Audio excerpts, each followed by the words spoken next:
안녕하세요. 성공예감 이대호입니다.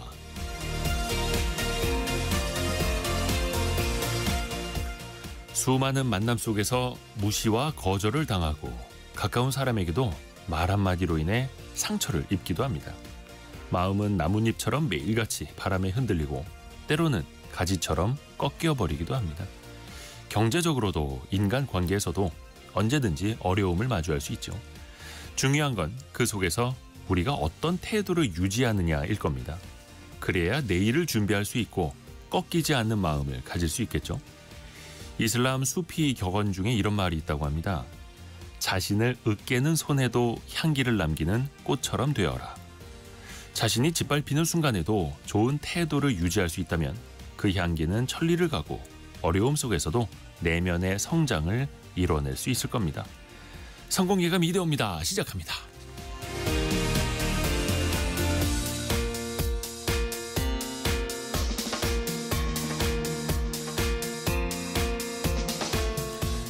안녕하세요. 이대호입니다. 자, 5월 27일 화요일 아침입니다.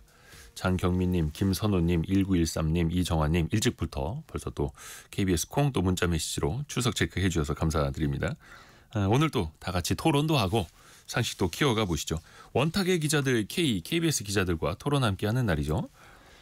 유럽연합의 관세를 조였다 풀었다. 스마트폰 관세도 매긴다 늦춘다. 자고 일어나면 말이 바뀌는 사람이 있죠. 바로 미국의 도널드 트럼프 대통령인데요. 참 그 잦은 변덕도 번복으로 인해서 글로벌 경제가 한 치 앞도 내다볼 수 없는 상황. 여러분은 또 어떻게 대응을 하고 계시는지요? 같이 또 이야기해 보시죠.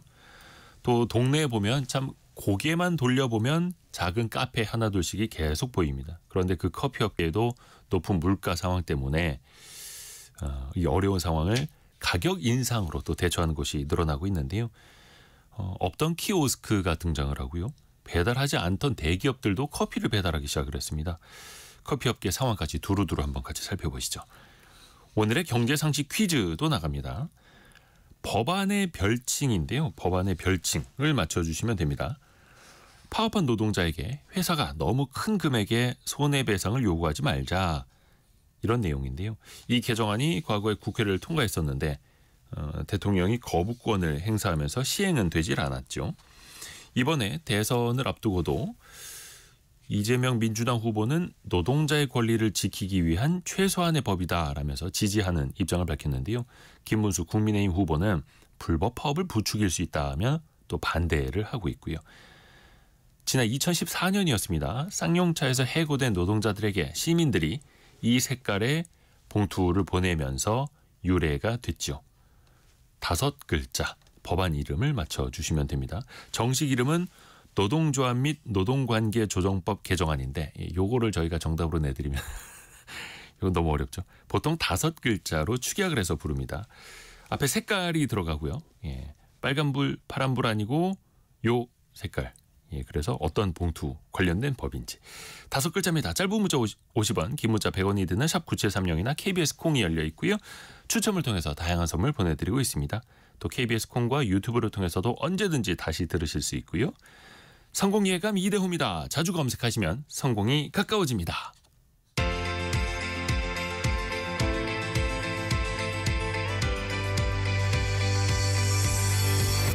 KBS 1라디오 성공예감 이대호입니다. 오늘의 경제뉴스 참 좋은 경제연구소 이인철 소장과 함께합니다. 안녕하세요. 네, 안녕하세요. 밤새 미 증시 휴장이었죠? 그렇습니다. 이 미 증시가 메모리얼 데이, 현충일로 이제 휴장이었는데요. 네. 근데 유럽 증시가 좋았습니다. 유럽 증시는 독일 증시가 이제 1.6% 넘게 올랐는데 주요국 증시 프랑스, 독일, 유로스탁스 모두 올랐습니다. 1% 넘게 올랐는데요. 일단 트럼프 대통령의 변심 이후에 50% 관세부가 이틀 만에 처리하니까 또 협상 재개했다라는 소식이 일단 호재로 작용을 했고요. 양국 간 무역 협상이 재개는 됐는데 전망은 그다지 좋지는 않습니다. 녹록지는 좀 않아 보이고 이번 주 뉴욕 증시 월요일은 휴장이었습니다만 관전 포인트가 두 가지가 있습니다. 크게 보면 AI 대장주 아마 이제 실적 발표에 절정을 찍을 것으로 보이는데 엔비디아. 네. 엔비디아가 28일 현지 시간으로 장마감 이후에 1분기 실적을 발표하는데요. 크게 관전 포인트가 이 블랙웰이라는 이 인공지능 칩의 거의 대부분의 이제 수입을 가져다주는 이게 수요가 얼마나 견조한지. 네. 그러니까 이제 IT 기업들이 좀 재고를 축적하기 위해서 그동안 해놨던 이 주문을 줄이지 않았는지 이게 체크 포인트고요. 또 하나가 이제 대중국 수출을 제한했거든요. H20이라는 저사양 칩에 대해서도 이제 이 수출을 제한했기 때문에 엔비디아가 중국향 수출이 굉장히 비중이 높습니다. 네. 그러다 보니까 이게 얼마나 이제 영향을 미치는지. 또 하나가 이제 칩만 만들지 않고 이제 인베디아가 AI 인프라 쪽의 기업으로 거듭나겠다라고 했는데 이게 얼마나 이제 구체적인 그림을 그릴 수 있는지. 근데 이 엔비디아는 이상하게 실적이 예상치보다 높게 나와도 늘 주가는 떨어졌어요. 실적 발표가 난 다음에. 시장의 눈높이가 너무 높죠. 너무 최소한 높기다. 40~50%는 성장해야 되는 거 아니에요? 영업이익률이 한 60~70%대 오르내리는데 그 눈높이를 못 맞추면 실망 매물이 나올 수도 있습니다. 그리고 이제 29일에는 아마 미 연준이 이제 금리 인하할 때 가장 주목하는 지표예요. PC 물가 지수가 네. 4월치가 발표가 되는데 네. 사실은 그 이전까지는 관세 영향이 그다지 물가 지표에 녹아나지 않았거든요. 근데 4월부터는 조금 반영될 수도 있기 때문에 본격화될 건지 이것도 한번 지켜볼 필요가 있어 보이고 네. 미증시 시장했지만 지금 나스닥 선물 지수와 S&P 500 이 글로벌 미니백스 선물 지수의 경우에는 1% 넘게 오르고 있거든요. 네. 근데 우리 증시가 어제 좀 많이 올랐잖아요. 코스피 2% 오르고 코스닥도 720선 회복을 했는데 오늘은 좀 기력이 딸려 보입니다. 코스피 코스닥 이제 소폭 하락세로 출발을 하고 있는데요. 코스피는 한 5포인트 정도, 0.2% 정도 빠졌습니다. 2639로. 그리고 코스닥도 한 약보합권에서 거래가 되고 있는데 어제는 사실은 외국인, 기관, 쌍끌이 매수세로 주요 지수가 올랐고 환율도 떨어졌었는데 네. 오늘 야간 거래소 환율은 1,370원대였는데 지금은 좀 하락세로 이 출발은 하고 있습니다. 1,365원대로 출발하고 있는데 수급은 여전히 외국인들은 코스피와 코스닥에서 모두 매도를 하고 있습니다. 그 엔비디아 이야기도 앞서서 해주셨는데 어떻게 보면 가장 큰 수요처 중에 하나가 오픈 AI이지 않습니까? 챗GPT 개발사. 우리나라 시장에도 뭔가 좀 본격적으로 진출한다고요? 맞습니다. 한국의 법인 설립해서 사무소 설립해서 한국 시장에 본격적으로 진출하겠다라는 겁니다. 아마 지금 오픈 AI가 지금 AI가 이제 진출하는 곳이 아시아에서는 일본, 네. 싱가포르 이에 이어서 한국이 세 번째인데요. 그만큼 지금 우리나라 시장이 좀 크다라는 겁니다.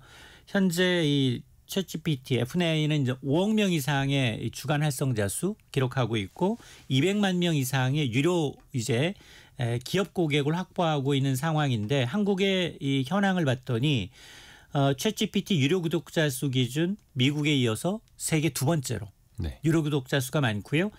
그리고 사용자 수 기준에도 세계 10위권 중 하나이기 때문에 한국 시장 놓치지 않겠다.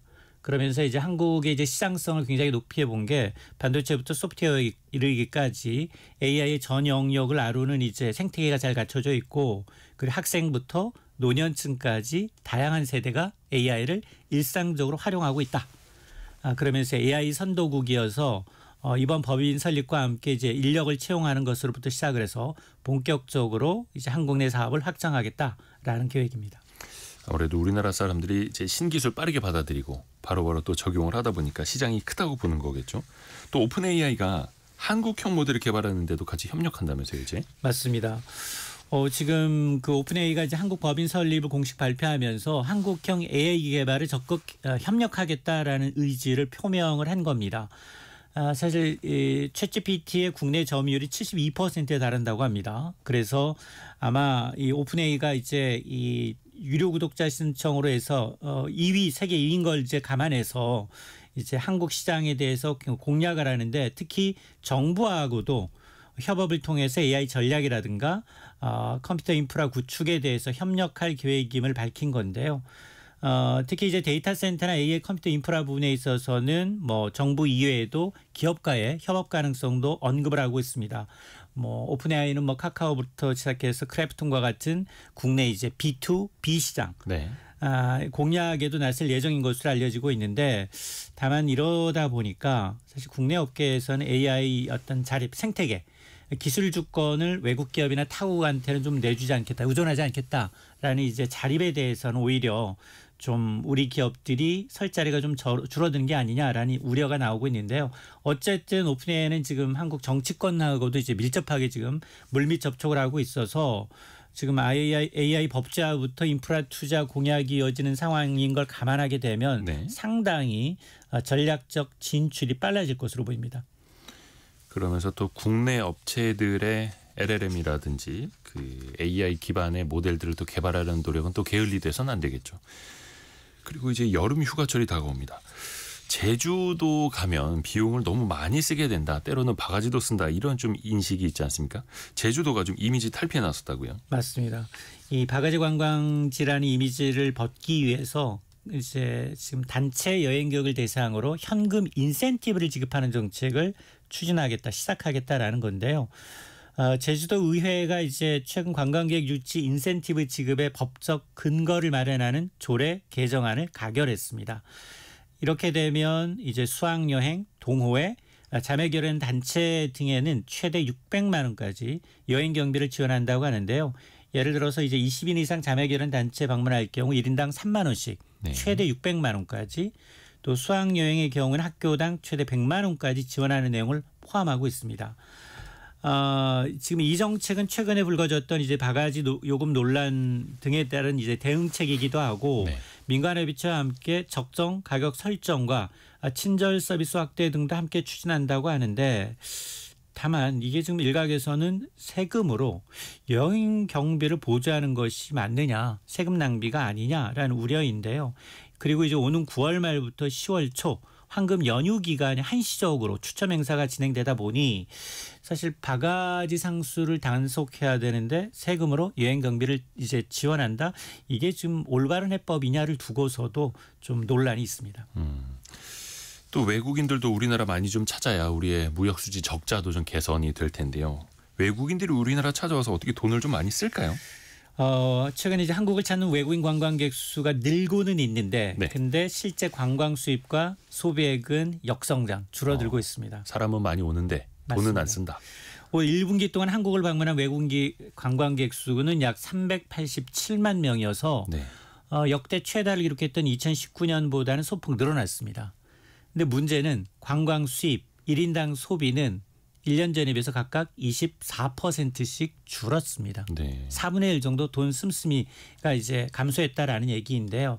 이전만 하더라도 주로 보면 단체 관광객이 와서 명품이나 뷰티를 중심으로 굉장히 고가 소비가 활발했다면 네. 최근 들어서는 가성비 소비, 저가 쇼핑, 미식 중심의 소비 트렌드로 이제 좀 뚜렷해졌기 때문에 다변화됐기 때문이고 특히나 이제 큰 손으로 불렸던 중국인 관광객의 씀씀이가 이제 줄어들다 보니 면세점, 백화점 매출도 타격을 입고 있습니다.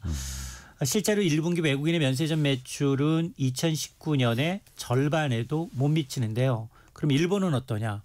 일본은 다양한 콘텐츠와 고부가가치 상품을 바탕으로 해서 관광객 수도 늘고 있고 매출도 늘고 있습니다. 관광객 수는 2배 정도 차이가 나는데 관광 수입은 한국의 3배 이상 늘어나서 도쿄, 오사카 등 이제 관광 소비 활성화로 인해 이제 전담 조직까지 운영을 하고 있다고 하는데요. 그래서 단순히 업계에서는 이제 방문자 수가 중요한 게 아니라 실질적으로 이제 지갑을 열 수 있는 소비를 유도할 수 있는 뭐 지금 인기를 끌고 있는 K-뷰티라든가 헬스케어라든가 브랜드 상품 좀 고수익 아이템 중심의 어떤 전략이 시급하다라는 제언이 나오고 있습니다. K-뷰티도 많이 또 사랑받고 있습니다만 좀 가성비, 좀 저렴한 중저가 화장품이 또 인기를 끌고 있고 외국인들 우리나라 오면 한국인처럼 먹고 자고 하는 걸 이제 배운다고 하더라고요. 편의점 가서 삼각김밥 사 먹고 떡볶이 사 먹고 물론 그것도 좋습니다만 좀 더 이제 큰 소비가 이어져야 할 텐데 오늘은 여기까지 들어야겠네요. 참 좋은 경제연구소 이인철 소장이었습니다. 고맙습니다. 네, 고맙습니다.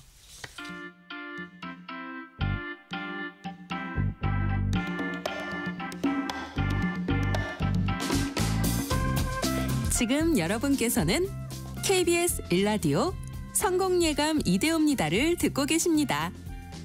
프로그램에 참여하신 청취자 여러분께는 추첨을 통해 Y스트릿에서 밝은 눈과 두뇌 건강, 활력까지 한 번에 와이즈 부스터를, 아름다운 식탁 창조 주비푸드에서 뿌리 담은 리얼 생 와사비를, 쉽고 빠른 판촉물 제작 시너지 기프트에서 고속 충전 알람 시계를, 그리고 성공예감에서 준비한 커피 쿠폰을 보내드립니다. 당첨자는 성공예감 이대호입니다 홈페이지에서 확인하세요.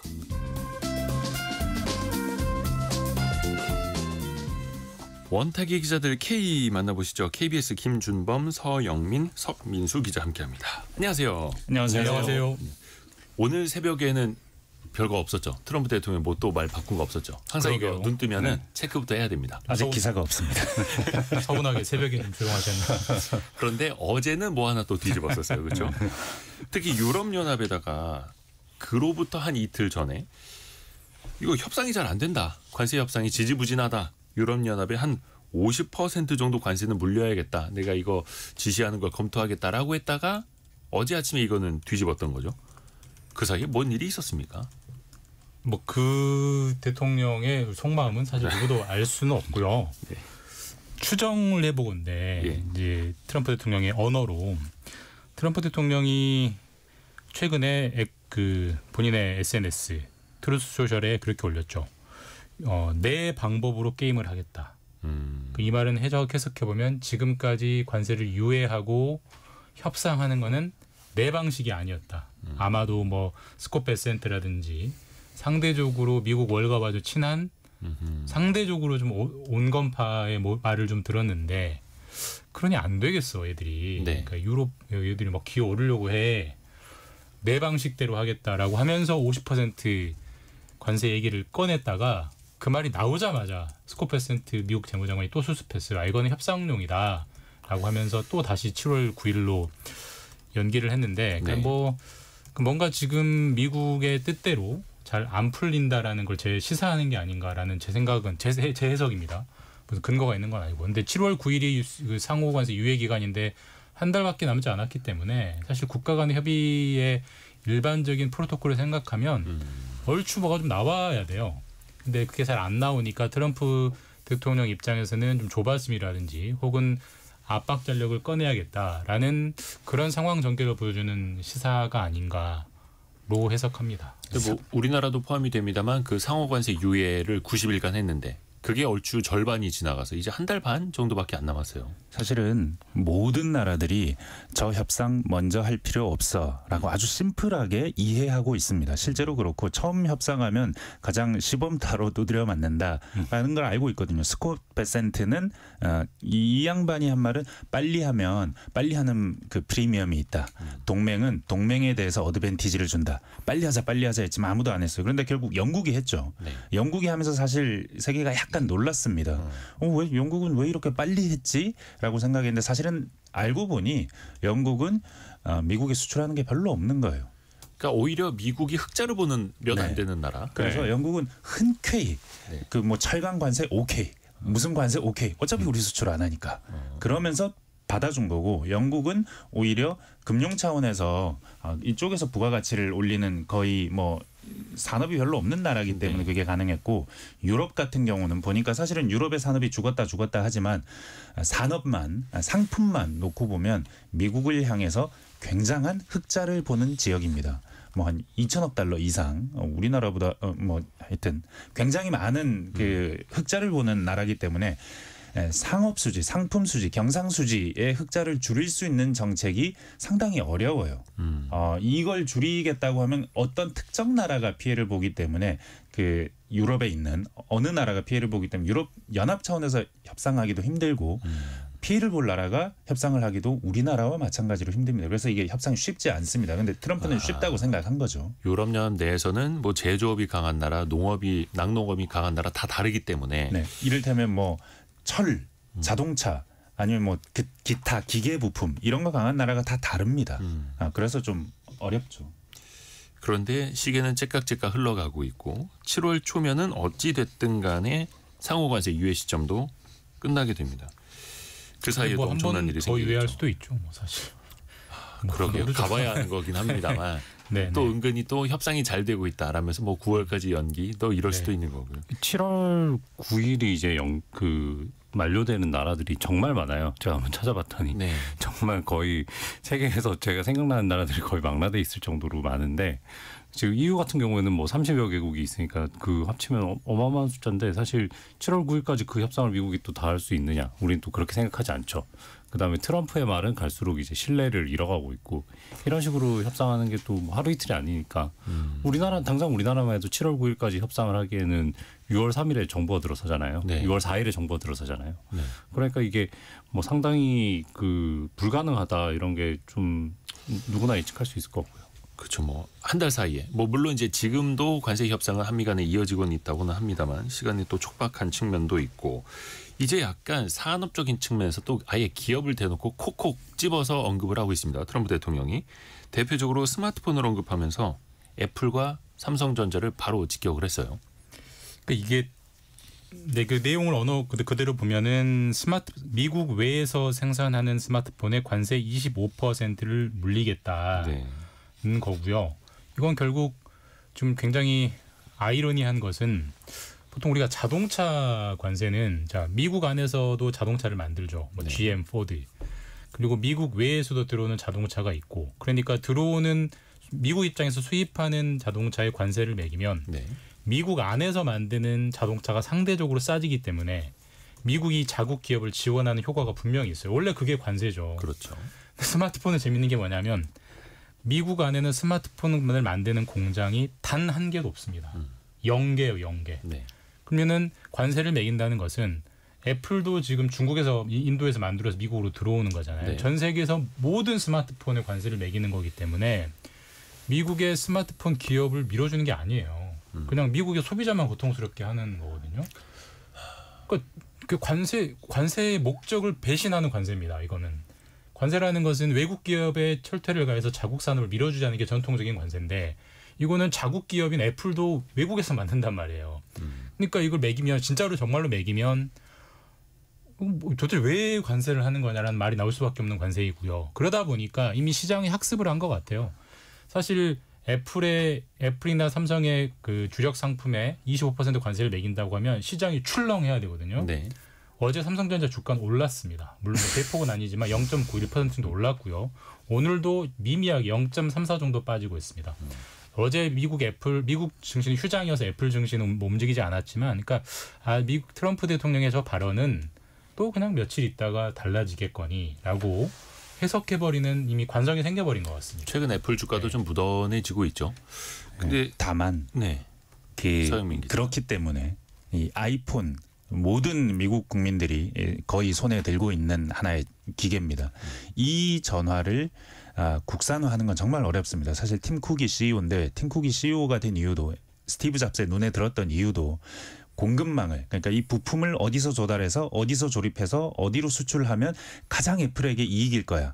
공급망 관리를 너무너무 잘했기 때문이고 그렇죠. 그 부분에서 인정받아서 애플의 마진을 굉장히 높여놨기 때문입니다. 그러니까 공급망 관리를 잘하면 재고 관리도 잘하는 것이고 그렇게 돼서 가장 우리가 적은 돈을 들이면서도 최대 이윤을 뽑아낼 수 있게 딱 설계를 해놨다는 거거든요. 요거는 어느 한 부품만 옮겨도 난리가 나는데 이 조립 자체를 미국에서 한다.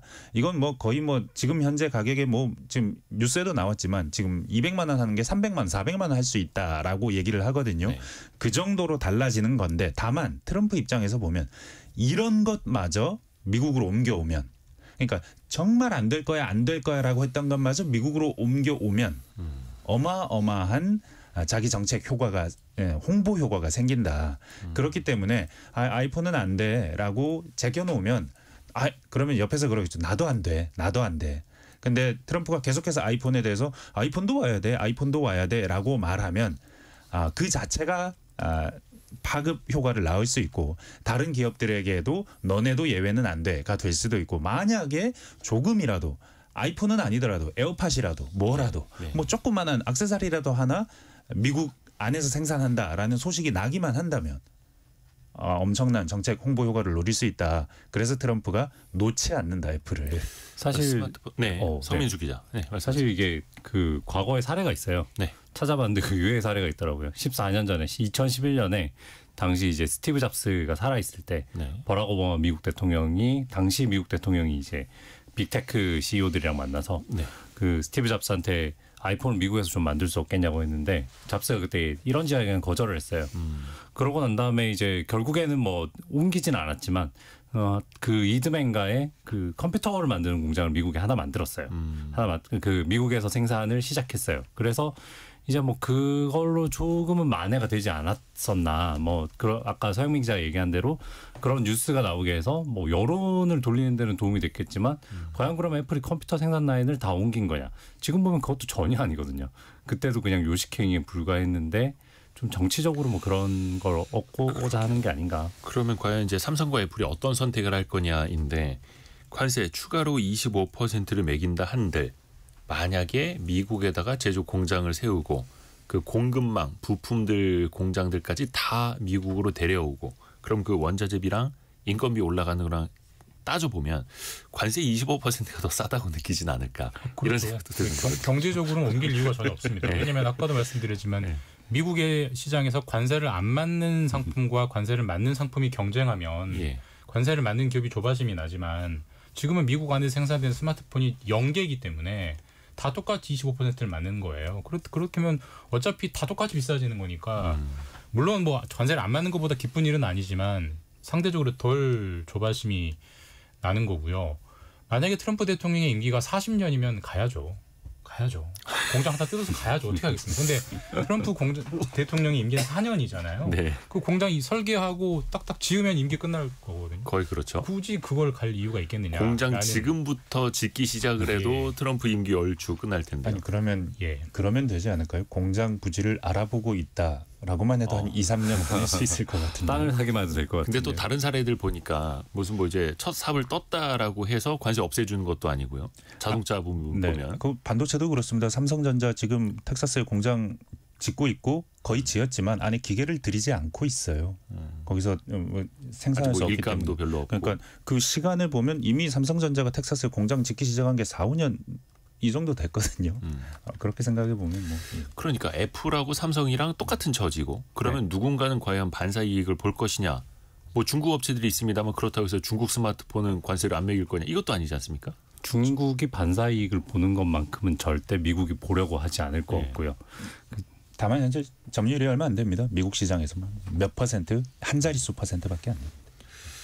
이 스마트폰 분야에서는 또 기업들이 어떻게 대응을 하는지 일단은 좀 지켜봐야겠고 실제로 그 25% 스마트폰 관세가 시행이 되는지도 좀 봐야겠습니다. 근데 아까 김준범 기자가 이야기한 것처럼 주가라든지 시장에는 좀 어느 정도 반영이 되어 있는 것 같다는 생각도 들고요. 이제 한미 간의 관세 협상을 놓고 보면은 미국의 요구사항이 이제 좀 구체적으로 언급이 되고 있더라고요. 지난주에 우리나라 국장급 산업통상자원부 국장급과 미국의 국장급 실무 협의가 2차 협의가 있었고 지금 한미 간의 통상 협의는 투 트랙으로 진행됩니다. 그러니까 환율 문제는 양국의 재무부, 그러니까 미국의 재무부와 한국의 기획재정부 협의를 하고 있고 환율이 아닌 상품 교역과 관련한 문제는 양국의 산업부가 협의를 하고 있는데 그 산업부 후자가 지난주에 실무 협의가 있었고 미국이 6가지 요구사항을 한국에 던졌다고 합니다. 한국은 듣고 왔다고 하고 그 6가지가 주제가 균형 무역, 비관세 장벽, 경제 안보, 디지털 교역, 원산지 문제, 상업적 고려. 좀 추상적인 단어에서 사실 뭐 여기 걸면 여기저기 다 걸릴 수 있는 거여서 어쨌든 6가지 주제를 던지고 우리나라에게 구체적인 요구를 한 것 같아요. 다만 그게 뭔지를 우리나라 정부가 밝히지 않기 때문에 알 수는 없고 다음 협의는 한국 대선이 끝난 이후에 이제 새 정부가 꾸려지면 하기로 했다고 합니다. 그런 스케줄들을 보면 7월 9일까지 뭔가 합의가 되기에는 너무 촉박하다라는 생각이 들고 지지난주에 미국과 일본의 재무장관도 만났지만 역시 환율 문제에 대해서 우리 지금 초기 단계다라고만 했어요. 다 서로 초기 단계라고 서로 떠미는 상황이어서 내가 1번 타자는 안 돼야지라는 분위기여서 그러니까 지금 미국이 협의하자고 하니까 만나고는 오고 네. 듣고만 온 것 같아요. 듣고만. 미국은 그런 생각이시군요. 저희 가서 논의해 볼게요. 그러니까 전형적으로 시간 끌기 전략을 우리나라도 쓰고 있고 모든 나라가 그러니까 주요국들이 쓰고 있는 그런 상황인 것 같습니다. 또 우리는 어쩔 수 없이 이제 대선을 앞둔 국면이다 보니까 현 장관들이 또 결정을 하기에도 무리가 있을 수밖에 네. 없는 거고요. 국민에게도요. 근데 최근에 나오고 있는 이야기가 소고기랑 쌀 개방 이슈입니다. 이거는 지난번 한미 FTA 때도 우리가 어느 정도 쿼터를 해서 좀 제한을 뒀던 것 아닙니까? 본격적으로 협상을 한다고 치면 2017년에 협상을 좀 되돌아볼 필요가 있는데요. 네. 그 미국 입장에서 우리랑 협상을 하려면 우리가 양보하기 굉장히 껄끄러운 걸 먼저 꺼내드는 게 우선이죠.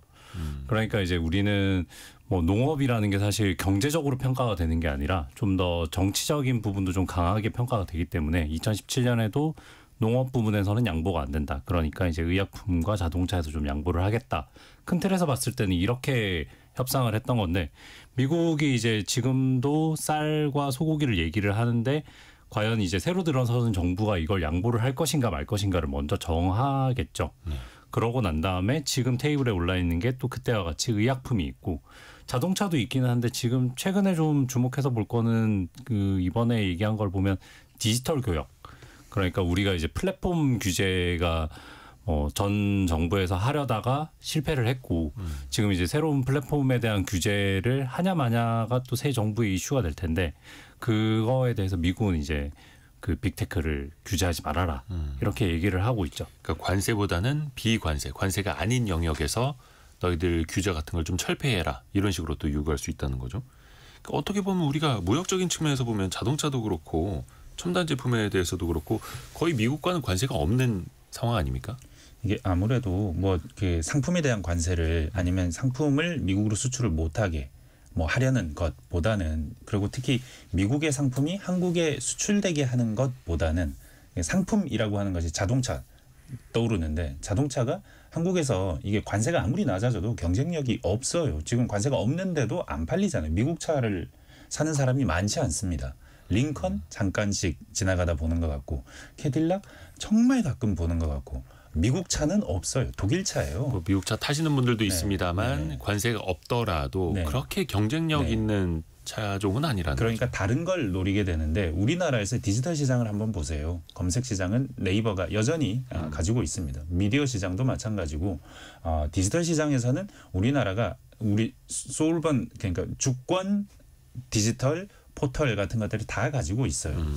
그런 페이스북 정도의 소셜 미디어만 빼면 그러다 보니까 이 시장이 왜 전 세계가 다 미국 테크 회사들이 다 가지고 있는데 왜 이 나라만 왜 이래라고 생각할 수는 있거든요. 그런 면에서 실효적이죠. 그 어떤 이익이 있을 수 있습니다. 그래서 좀 더 그쪽에 집중하는 것 같고 어차피 우리나라의 기업들은 트럼프 생각 혹은 미국 행정부의 생각은 저 나라 대기업들은 우리나라에 수출 많이 해서 우리가 오라고 하면 다 와. 자동차 왔어. 배터리 왔어. 뭐 조선도 온다는데 철강도 온다는 것 같은데 다 와. 저 나라 기업들은 오라고 하면 와. 그러니까 그거 굳이 거기에 뭐 관세 뭐 이런 거 할 거 없고 우리는 거기서 얻을 수 있는 거 테크 쪽 이쪽 보자. 뭐 이렇게 생각할 수도 있습니다. 요거는 이제 앞으로 협상 과정에서 더 지켜봐야겠습니다만 앞에서도 이야기했던 농산물, 소고기, 쌀 이런 부분은 또 우리 자칫 잘못했다가 내부의 갈등이 또 커질 수 있지 않습니까? 과거에도 우리가 여러 번 봤듯이 예민한 문제이기도 합니다. 또 하나 예민한 문제가 환율입니다. 최근에 원달러 환율이 한 1,420원에서 지금 1,360원대 후반까지 빠르게 내려오지 않았습니까? 이게 물론 이제 달러가 약세 보이는 것도 좀 있겠습니다만 누군가 자꾸 흘리더라고요. 미국이 아닌 다른 나라들 통화를 이제 강세로 가는 걸 협의하고 있다라고 누군가 흘리더라고요. 어떻게들 생각하십니까? 미국이 원하는 게 이제 달러를 약하게 만드는 거니까 달러를 약하게 만들어야 미국 상품의 경쟁력이 개선되고 그래야 미국 상품이 수출이 잘 될 거야라는 그런 논리니까요. 그리고 지금 그게 작동하고 있죠. 네. 그리고 위안화, 뭐 타이완 달러, 엔화, 원화 다 강해지고 있고요. 제가 찾아보니까 4월 9일에 원달러 환율이 1달러에 1,480원 했는데 오늘 5월 27일에 1,370원 정도니까 110원이 빠졌습니다. 거의 한 40일 동안 엄청나게 많이 움직이고 있고. 그렇죠.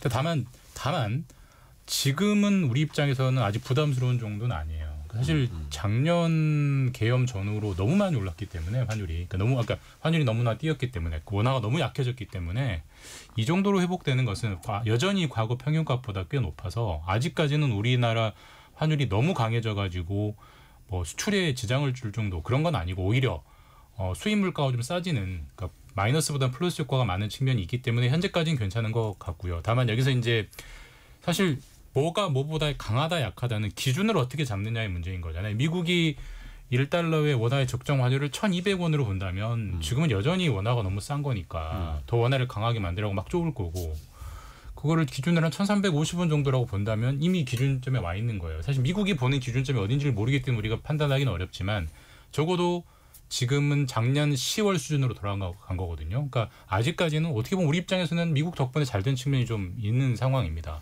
사실은 이 환율 정책이라는 건 상당히 복잡하고 어렵고 위험합니다. 네. 가장 마지막 위험하고가 중요합니다. 왜냐하면 환율이라는 것을 그 자국 통화의 가치가 올라가는 것, 그러니까 달러화 대비 우리나라 돈 숫자가 떨어지는 것, 이건 사실은 나쁜 건 아니에요. 국력이 높아지고 있다는 거거든요. 네. 근데 이게 뭐 다양한 변수와 조건들이 있긴 하지만 근본적으로 그건 그 나라가 좀 강해지고 있다는 겁니다. 근데 이 환율이 떨어진다는 것, 그 나라 통화의 가치가 떨어진다는 것, 미국이 바라는 약달러, 이거는 사실 굉장히 위험한 겁니다. 그 나라가 위험해서, 그 나라가 힘이 약해져서, 그 나라가 수입만 너무 많이 해서 온갖 종류의 그 나라의 나쁜 경제 조건들이 모이면 환율이 떨어집니다. 반대로 말하면 환율이 떨어지는 쇼크가 온다는 건 그 나라 경제에 매우 위험할 수 있습니다. 그래서 사실은 이 모든 정책의 그 시작, 마러라고 코드 뭐 이런 것들 나오는 그 보고서가 마이란 보고서, 미란 보고서라고 하는 거잖아요. 그 보고서도 사실은 처음부터 이런 약달러를 원하지는 않아요. 그 보면은 내용을 쭉 훑어보면 우리가 근본적으로 가야 할 방향은 마러라고 어코드, 그러니까 약달러 합의이지만 지금 단기적으로는 달러가 강해야 된다. 왜냐하면 사실 2017년에 중국하고 막 싸울 때 중국하고 싸워서 관세 그때도 막 올렸었습니다. 관세 올렸는데 그때 멀쩡했어요. 미국 물가가 그렇게 오르지 않았어요. 왜 물가가 오르지 않았냐? 달러가 강해졌거든요. 그러니까 관세를 한 10% 부과했는데 그 달러 강해지는 몫이 한 10% 이상 강해져 버려서 그래서 관세를 부과한 게 아무 물가에 영향이 없는 상태, 오프셋이 되는 상태가 됐거든요. 그랬기 때문에 그 경험을 바탕으로 이번에 관세를 올려도 우리 달러가 강해지면 그 효과는 다 없어질 거야. 이런 종류의 계산이 단기적으로는 강달러. 그래서 그렇게 해서 이 협상이 다 관세 협상이 다 끝나고 나서 관세 이후의 국면이 안정이 되고 나면 안정 이후에 약달러 협상에 들어간다. 이런 계획이거든요. 그래서 지금 상황은 미국이 원한 그림이 아닙니다. 미국이 원한 대로 굴러가지 않고 그 이유는 그 계획이 어떤 면에서는 좀 혹자는 멍청했다라고 표현할 정도로 어리석은 계획이기 때문이죠. 그러니까 벌써부터 시장에서는 사실상 목적은 관세가 아니라 관세를 지렛대 삼아서 환율을 좀 조정하려는 것 아니냐 이렇게도 보고 있는데 이미 시장에 조금씩 반영이 되고 있고 또 미국 입장에서도 달러가 약해진다라는 거는 달러의 위상이 떨어진다는 건데 너무 많이 약해지진 않았으면 좋겠고 적당히 무역 적자는 회복할 정도로는 약해졌으면 좋겠고 뭐 골디락스라도 좀 바라는 것 같습니다. 뜨거운 아이스 아메리카노를 원하는 거예요. 따뜻한 아이스 아메리카노요. 네. 웃어드리면 정말 재밌는 줄 알아요. 김준범 기자가. 아주 식상한 표현 아닙니까? 이 정도면은 재밌는 겁니다. 요거 하나만 조금 더 짚어봤으면 좋겠는 게 최근에 조선뿐만 아니라 원전 관련주도 증시에서 많이 올랐거든요. 트럼프 대통령도 미국 쪽에서 원전을 훨씬 더 이제 많이 사용할 것이다. 앞으로 4배 더 늘리겠다 이런 이야기를 했거든요. 우리한테도 조금 더 어떻게 기회가 생길 수 있을까요? 어떤 그 미디어나 전망을 보면 한국에 굉장히 기회가 생길 수 있다. 전 세계에 생기는 그 미국에 생기는 원전의 한 40%는 한국이 시공할 수도 있다. 분명히 한국이 지금 현재 전 세계에서 가장 비용 효율적으로 짧은 기간 안에 원전을 지을 수 있는 나라 2개 혹은 3개만 꼽아보세요 하면 한국이 무조건 들어가고요. 중국을 빼면 거의 첫 번째일 겁니다. 그러니까 한국이 시공에 경쟁력이 있는 건 분명한데 문제는 이 부가가치를 만약에 시공을 하면 부가가치를 우리가 가지고 올 수 있느냐 이겁니다. 여기에는 그 또 다른 원천 기술을 가지고 있는 회사 하나가 이름 하나가 등장을 하죠.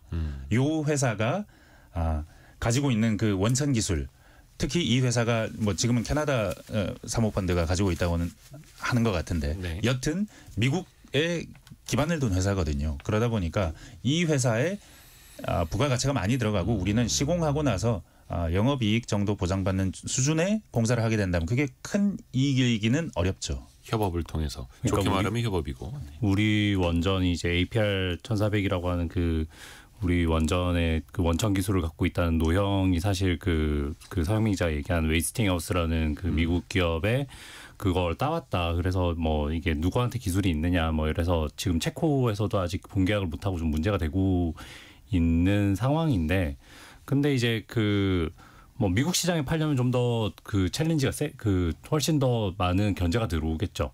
근데 우리는 원천 기술을 갖고 있으면서도 그 시공이랑 패키지로 해서 이렇게 판매할 수 있는 경쟁력은 뭐 세계에서 지금 프랑스나 아니면 다른 나라들과 비교해봐도 일본도 사실 뭐 거의 철수하다시피 했기 때문에 한국이 유리한 건 사실이죠. 근데 이게 원전 시장이라는 거는 또 그 다른 시장과는 다르게 조선 같은 경우에는 배가 한두 척이 아니잖아요. 네. 근데 원전 같은 경우에는 이제 한 3, 4년 텀으로 하나 짓고 끝나는 시장이거든요. 그래서 이게 뭐 굉장히 우리한테 앞으로 장밋빛 시장이 열리는 게 아니라 정말 덩치가 큰 목돈이 한 여러 번 들어올 수 있는 가능성이지. 유지보수, 유지관리까지도 또 오랜 시간 네. 할 수 있으니까요. 좋냐 나쁘냐를 따지면 두 번째 분명히 이슈로 좋은 또, 문제인데 예. 결국은 가격이에요. 가격을 잘 쳐줘 우리한테 좋은 거죠. 미국이 후려치면 뭐 하나도 좋을 거 없죠. 네. 장시간에 걸쳐서 이것도 계속해서 또 우리가 지켜보겠습니다. 저희가 경제상식 퀴즈 한 번 더 내드리고 두 번째 이슈로 넘어갈게요.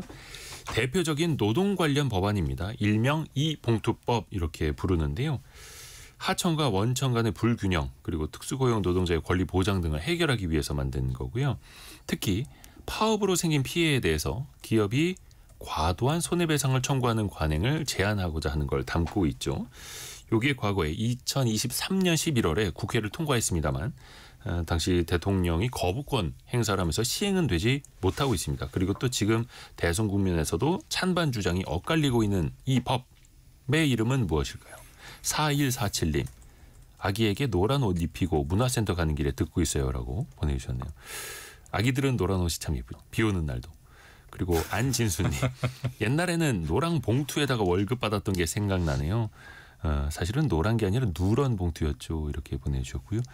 그리고 2893님은 행동에는 책임이 따릅니다. 이런 의견도 주셨고요. 그리고 김미성님은 제조업 운영자인데 예전에 비해서 법 관련 문제로 힘든 점도 많습니다. 이렇게 의견을 주셨고요. 여러분의 또 다양한 의견도 보내주십시오. 또 이 법이 필요하다라는 말씀도 많이 올라오고 있는데요. 짧은 문자 50원, 긴 문자 100원이 드는 샵 9736 또 KBS 콩으로 그 5글자 보내주시면 됩니다.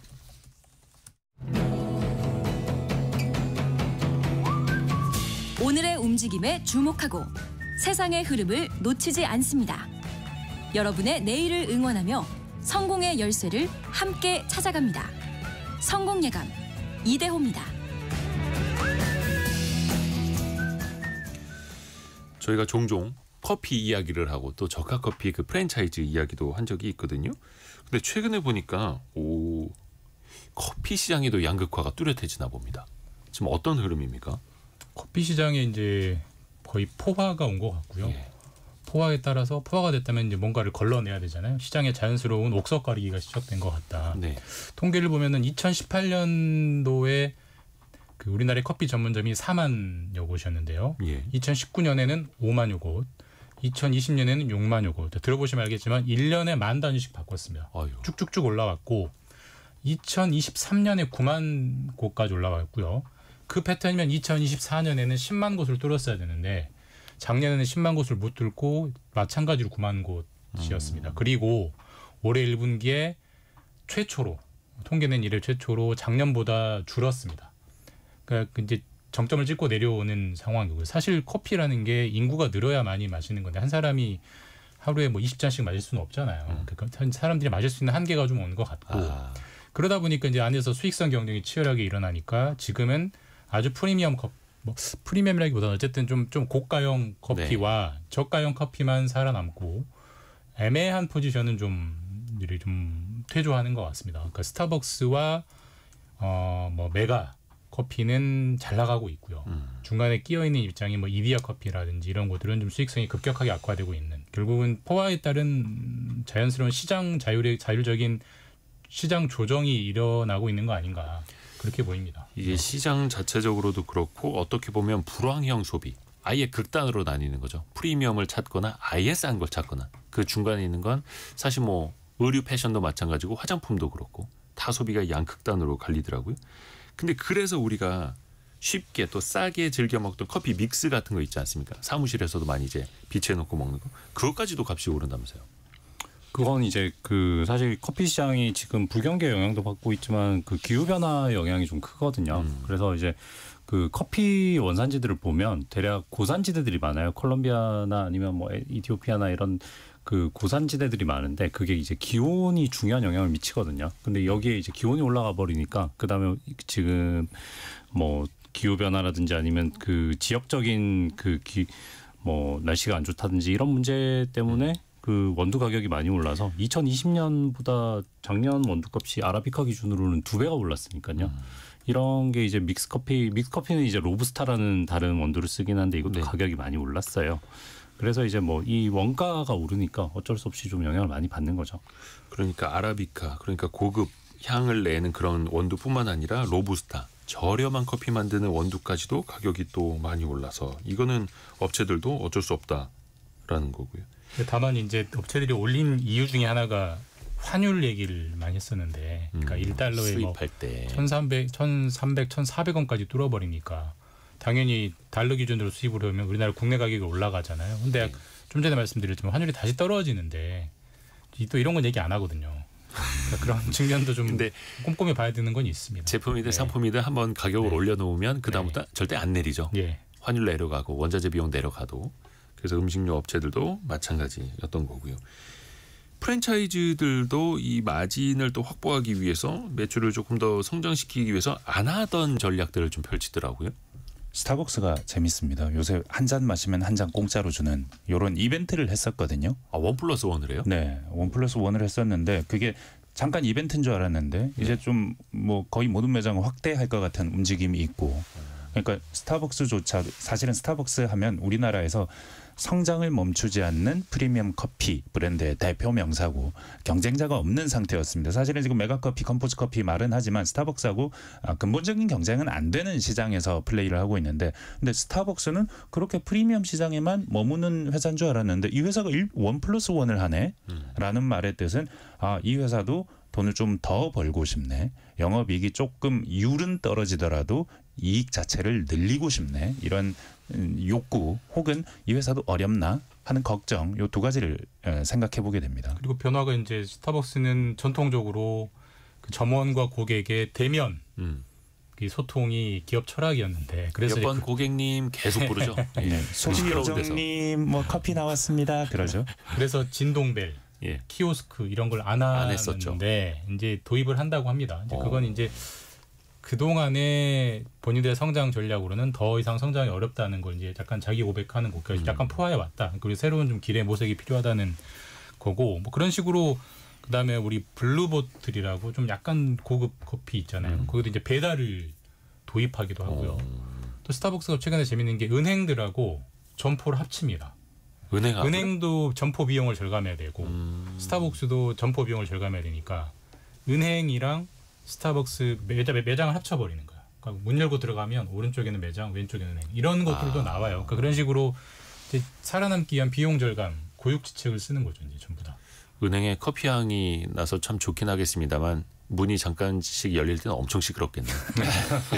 은행은 원래 조용하기는 한데, 그렇게 해서 어떻게 보면 스타벅스는 기존의 철학이라고 했던 것도 깰 정도로 성장을 위해서 지금 변신을 또 하고 있는 거고요.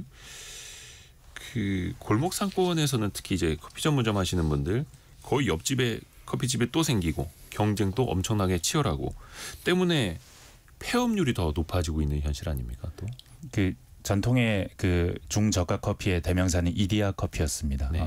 아직까지도 매장수, 공정위가 공개하는 매장수는 1등인 것 같아요. 2023년 말 기준으로 여전히 1등인데 아마 지금은 메가커피가 더 많을 겁니다. 근데 이 회사가 재밌는 게 뭐냐면 지금 한 2,800개, 900개 정도 매장이 있는 걸로 통계는 나오는데, 최근에 발표하기로 우리 4,000호 매장을 열었습니다라는 그 보도 자료를 낸 적이 있습니다. 그러니까 현재 남아 있는 게 2,800개, 3,000개가 안 되는데 3,000개 넘을 때도 있었지만 지금은 안 됩니다. 근데 4,000호 매장입니다라는 말은 그 사이에 1,000개 정도가 문을 닫았다라는 얘기입니다. 그러니까 이데아 커피가 그렇다는 거고 메가커피, 컴포즈 커피도 마찬가지일 겁니다. 정인철님도 저희 동네도 한 달 사이에 2군데나 개인 카페가 문을 닫았어요. 이렇게. 근데 가장 먼저 또 쓰러질 수밖에 없는 건 저가형 어떤 대형 프랜차이즈도 아니고 스타벅스도 아니고 개인 카페 아니겠습니까?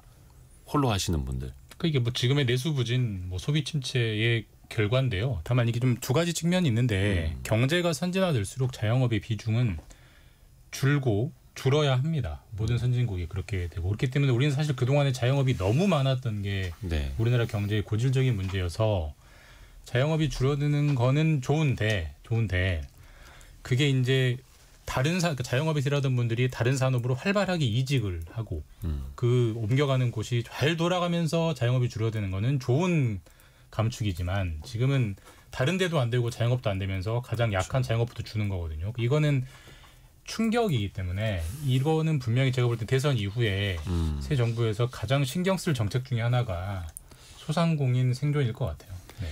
참 이게 기업이 많아지고 기업의 채용이 늘고 또 법인 창업이 활발하게 늘어나서 자영업 비중이 자연스럽게 주는 거라면 건강하겠습니다만 그게 지금은 또 아닌 측면이고요. 그래서 저희가 2부에서는요. 창업 트렌드 시간에 주요 대선 후보들의 자영업 그 살리기 공약, 자영업자를 위한 공약 그거를 다 한번 또 비교를 해드립니다. 바로 또 이어갈 수 있고요. KBS 서영민, 김준범, 성민수 기자 함께했습니다. 고맙습니다. 감사합니다. 2부 창업 트렌드 시간도 그래서 자영업 하시는 분들 더 좀 잘 들어봐 주시면 좋을 것 같네요. 잠시 뉴스 들으시고요. 10시 5분에 금방 다시 돌아옵니다.